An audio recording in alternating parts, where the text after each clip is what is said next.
अस्सलाम वालेकुम people, welcome to Defence Outpost. तो इंडिया से काफ़ी ज़्यादा इंटरेस्टिंग एक रिपोर्ट आ रही है कि उनका जो एक एयरक्राफ्ट है उसने पाकिस्तानी एयर स्पेस को वायलेट किया है, यानी कि पाकिस्तानी एयर स्पेस के अंदर एंटर हुआ एंड देन वापस आकर इंडिया के अंदर लैंड हो गया। ये यहाँ पर ऊपर ऊपर की स्टोरी है और इस तरह से जब आप इस स्टोरी को सुनेंगे तो आपको लगेगा कि हमने तो पहले से इंडियन एयरक्राफ्ट के ऊपर जो एयर स्पेस बैन है उसको लगाया गया है, लेकिन फिर ये दोबारा से इंडियन एयरक्राफ्ट जो है वो पाकिस्तानी एयर स्पेस के अंदर एंटर कैसे हुआ और सही सलामत वापस जाकर फिर इंडिया में किस तरह से लैंड हो गया। जनरली इससे तासुर क्या फैलता है कि पाकिस्तान की जो एयर स्पेस सिक्योरिटी अपरेटस है वो कमज़ोर है, पाकिस्तान के जो एयर डिफेंस कंट्रोलर्स हैं वो सही तरह से काम नहीं कर रहे और इंडियंस यहाँ पर पर्टिकुलरली इस चीज़ की खुशी मना रहे हैं कि हमारा एयरक्राफ्ट पाकिस्तानी एयर स्पेस के अंदर जाकर वापस आ गया। बिकॉज जिस पाकिस्तान के एक डिसीजन ने पिछले एक साल से इनको सबसे ज़्यादा इरिटेट किया हुआ है, सबसे ज़्यादा तंग किया हुआ है, वो हमारा एयर स्पेस क्लोजर का डिसीजन है, यानी कि हमारी एयर स्पेस को बंद किया हुआ है हमने इंडियन ओरिजिन के एयरक्राफ्ट के लिए। और ये बैन तब से जब से पिछले साल का मे का कॉन्फ्लिक्ट हुआ है तब से लगा हुआ है, तब से कोई भी इंडियन ओरिजिन का एयरक्राफ्ट पाकिस्तानी एयर स्पेस के अंदर एंटर नहीं हुआ। और सब्सिक्वेंटली फिर एक डिसीजन की वजह से इंडिया की जो एयरलाइंस हैं उनको इतना लॉस देखना पड़ रहा है कि वो यहाँ पर अपने जो इंटरनेशनल रूट्स हैं उनको बंद करने पर मजबूर हो रही हैं, क्योंकि फ्लाइट टाइम इंक्रीज हो रहा है, जो फ्यूल है वो ज़्यादा वेस्ट होता है बिकॉज अब पाकिस्तान की एयर स्पेस के बजाय अरेबियन सी के ऊपर से होकर गुजरना पड़ता है। तो ये जो एयर स्पेस बैन है पाकिस्तान की तरफ से, इसने अच्छा खासा इरिटेट किया हुआ इंडियंस को।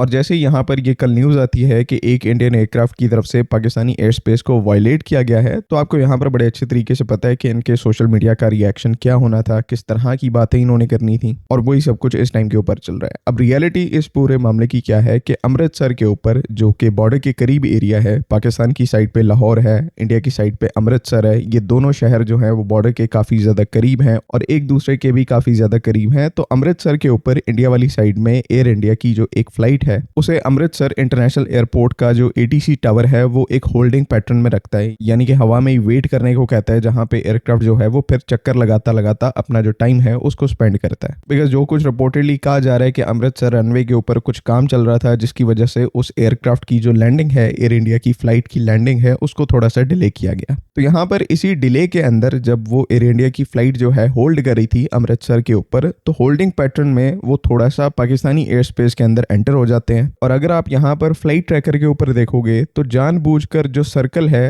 वो पाकिस्तानी एयर स्पेस के अंदर से लिया जाता है, जिसके ऊपर ऑब्वियसली यहाँ पर ये एक वायलेशन हो गई। और क्योंकि इस चीज़ को सही तरीके से कम्युनिकेट नहीं किया गया था लाहौर इंटरनेशनल एयरपोर्ट के अंदर जो ATC है उनके साथ, तो रिपोर्ट्स यहाँ पर जो आ रही हैं कि लाहौर ATC की तरफ से पाकिस्तान एयरफोर्स के जो एयर डिफेंस कंट्रोलर्स हैं उनको कॉन्टेक्ट किया गया, जो कि खुद भी यहाँ पर सिचुएशन को मॉनिटर कर रहे थे। तो जब लाहौर ATC से कंफर्मेशन होती है कि ये एक वायलेशन है, तो अगेन यहाँ पर जो मीडिया रिपोर्ट्स हैं उनके मुताबिक पाकिस्तान एयरफोर्स की एक एयरबेस जो कि मोस्ट प्रोबेबली सरगोदा एयरबेस है, यानी कि मुसफ एयरबेस, वहां से पाकिस्तान एयरफोर्स के कुछ फाइटर एयरक्राफ्ट जो है उनको स्क्रैम्बल किया जाता है, जिनका टास्क यहाँ पर उस एयर इंडिया की फ्लाइट को इंटरसेप्ट करना और उस वायलेशन को रेपेल करना था। और जब ये रिस्पॉन्स पाकिस्तान एयरफोर्स की तरफ से जनरेट किया जाता है और एक वर्बल वार्निंग इशू की जाती है कि अगर आप वापस नहीं मुड़ते तो आपको इंटरसेप्ट कर लिया जाएगा, तो यहाँ पर जो एयर इंडिया की फ्लाइट है वो वापस से टर्न लेकर जो अमृतसर एयरपोर्ट है उसकी तरफ चली जाती है और वहां पर अमृतसर के ऊपर अगेन दोबारा से होल्ड करने लग पड़ती है। तो ये चीज़ अब यहाँ पर इंडियंस को पता है कि ये एक्चुअल में एक इंसिडेंट हुआ था, गलती से वो जो एयर इंडिया की फ्लाइट है वो अमृतसर से लाहौर के ऊपर आ गई थी, या फिर इन सब चीज़ों को यहाँ पर प्लान किया गया था किसी वजह से। और वो वजह यही हो सकती है कि पाकिस्तान की जो एयर स्पेस के रिस्पॉन्सेज हैं उनको चेक किया जा सके, बिकॉज इतने टाइम से बैन लगा हुआ है। तो अब जो है अगर कोई इंडियन एयरलाइन जो है पाकिस्तानी एयर स्पेस के अंदर जाती है तो इतना कोई सख्त रिस्पॉन्स पाकिस्तान की तरफ से जनरेट नहीं किया जाएगा। एक्चुअल में इस चीज़ का बिल्कुल उलट हुआ है, पाकिस्तान एयरफोर्स को यहाँ पर इन्वॉल्व होना पड़ गया और इवन इंटरसेप्शन होने वाली थी उस एयरक्राफ्ट की, जो कि बहुत ज़्यादा रेयर इंसिडेंट है। ऐसा एक इंसिडेंट जो है वो 2014-15 में हुआ था, जब एक इंडियन पैसेंजर फ्लाइट को पाकिस्तानी एयर स्पेस के अंदर इंटरसेप्ट किया गया था बिकॉज वो कोई नो टाइम के एरिया के अंदर आ गए थे।